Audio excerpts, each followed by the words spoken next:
This is ZNN with Jamie Cooper. Brought to you by the Coleman Dental Group.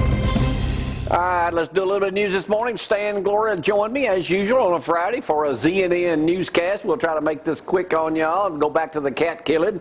An Athens man admitted to obtaining kittens now off Craigslist and killing them in his cat room. According to Athens Police Chief Floyd Johnson, Ronald Fraser Golden, Bullington Road, was arrested yesterday, charged with 22 counts of first-degree cruelty. Yeah, he's Citizen of the Year. Hey, y'all remember yesterday I told y'all about that guy got caught in Walmart parking lot here from Ardmore for exposing himself to a woman who pulled up to him. Right. She pulls behind him, gets his tag number, and then for some unknown reason follows him home. Well, she didn't get out. She just, anyway. Some charges have been dropped against him, against an Ardmore man who was arrested in exposure. Been charged a year ago, first-degree robbery, but that charge was dropped. But he was still arrested for exposing himself. Bean Day update, News Courier this morning. Some of the 12 people admitted to Athens Hospital this week after being stricken with salmonella poisoning remain hospitalized. They had about 80 to 100 that got sick, but only about 12 actually say they were poisoned with something like that. Wow. I will go out on a limb here and say, they said they've seen over 50 people in the Athens Limestone Hospital emergency room. I will say that Bean Day is done. Cooked, toast, baked. News Courier front page this morning. Advisory Council convenes for first time. That's when Mac McAllister was on this crew last year, along with Miranda Huddleston. They got a new group. There's a picture of them. Student Senate. They all go to the city council meetings and give Mayor Ronnie Marks some good advice. Interesting article in Decatur Daily this morning. Austin graduate gives $250,000 to honor those who gave him a nudge. It says, between handshakes and hugs, Mr. Rice here told stories about the woman. He said the smartest person he ever knew, it was his mama. Before 600 Austin High students yesterday, she was the person who laid the foundation for him and gave him a nudge. He's a 1983 Austin graduate. He made a $250,000 donation. Evidently, he's done pretty doggone good in his life. His father died when he was 11, so there were 7 kids.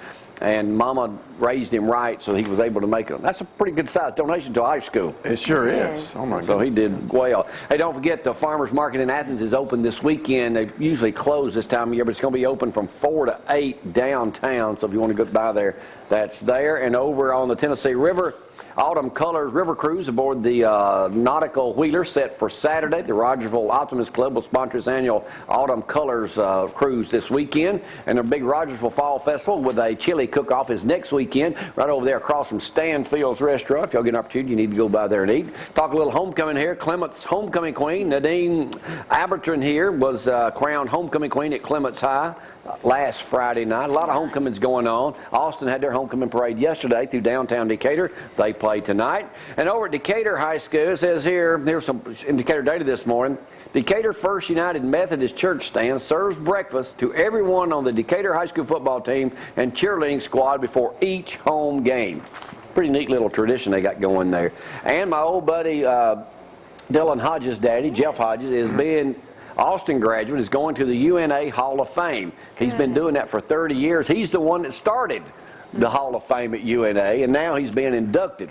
His son, Dylan Hodges, Stan, your son probably knows who he is. Right. Very talented. Played his first when he was 11 years old. I think he was 11. Made his first appearance in public and on television on our program in Florence. And now he's well known. That's Jeff's son. Yeah, okay. Dylan Hodges. He's well known now all across the music. You ever heard of him, Barry?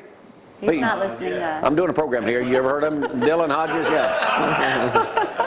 Oh, and all right, y'all remember Ariel Castro, the guy who kidnapped the 3 girls up in Cleveland. They found him, had him for 10 years. Now they're saying they found him, he hung himself. Well, as Lee Corso would say, not so fast, my friend. He hung himself in prison, may not have been suicide. Actually, when they found him, his underwear and pants were down around his ankles. They said he was trying that sexual game when you try to asphyxiate yourself. Oh, my. And it absolutely went by. But anyway, better off for him. He did kill himself, so good news there. He's dead. And what do you think about this, Stan? Should the owner of the Washington Redskins change its name because it's offensive to Indians, Native Americans? Well, it should be his decision only. Well, this is front page USA Today. Even President Obama has come out and says the name needs to be changed. Right. But it's been Well, there of for course he does. 50 years. Right. It's A lot of people are coming out in support of Native Americans and saying, hey, this ain't right. Well, they going to make the Braves change their name too? Yeah, it's just, you know, we're living a totally, That's the and yeah, it's too easy to offend people these days. I do it every day. I know, that's what I was going to say. That's why people watch you probably. It's a breath of fresh air. Yeah. Well, you know, we kind of do it every day. Hey, speaking of somebody offended, he's not. Mojo from next door at ZYP had the pleasure of interviewing Mojo at the grand opening of the new Jack's right down the road on Wednesday. He could barely Mojo walk. played that old timers game. He got stomped, slaughtered, beat down. He can barely move. Here's an interview with him. We'll be right back. Y'all hang on.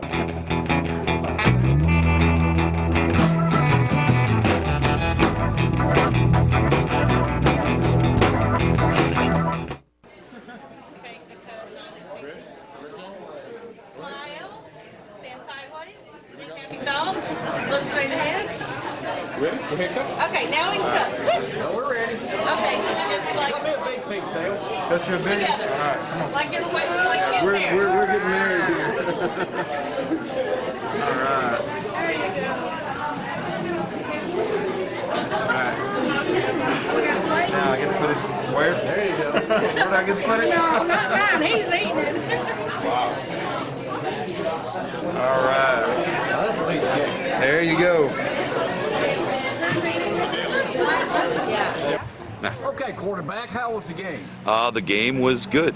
It was a bit more, it was quicker than I thought it was going to be, that's for sure. Okay. Thought there was going to be a lot more older guys on that other team, but there wasn't. How hurt are you? I'm pretty tore up. Actually, tore my hamstring, and I pulled some tendons back behind my hamstring. How sore were you Sunday and Monday? Sunday, very sore. Monday, even worse. I mean, excruciating pain on Monday. Could barely move. All right, what was the injury list? I heard a cheerleader broke her leg. Yeah, cheerleader broke her ankle right after the game was over, actually. So she made it the whole game. I know that I tore my hamstring there with 1 minute left to go in the game. Was feeling great up until that point. We had one other guy that broke his foot that I know of, and then there was a guy who went into the game with some back problems, came out of the game with even more back problems. So was it worth it? it was well worth it. Oh, we also had one guy, the very first play of the game for Clements, broke his pinky finger on a 90-degree angle. We came in, he came back in, I taped it to another finger like that, and he went back in and played the rest of the game. What were your numbers for the game? To be honest with you, I don't know what my statistics were. They weren't good, I can tell you that. They weren't good at all, but Did it feel good? it felt great. And next year, it'll feel even better because I'm actually going to... no, I'm not going to be 50. You keep trying to make me 50. I'm not quite that old Trying to yet. get you closer to mine. Yeah, I'm not quite that old yet. Next year, I'll get into better shape. I'll take it a little more seriously because those guys there at you West will play Limestone... again? Oh, yeah, absolutely. Those guys at West Limestone were serious. And so we're going to take it a little more serious. I'll be in shape next time. The great Mojo. Well, I don't know how great I am, but the Mojo anyway.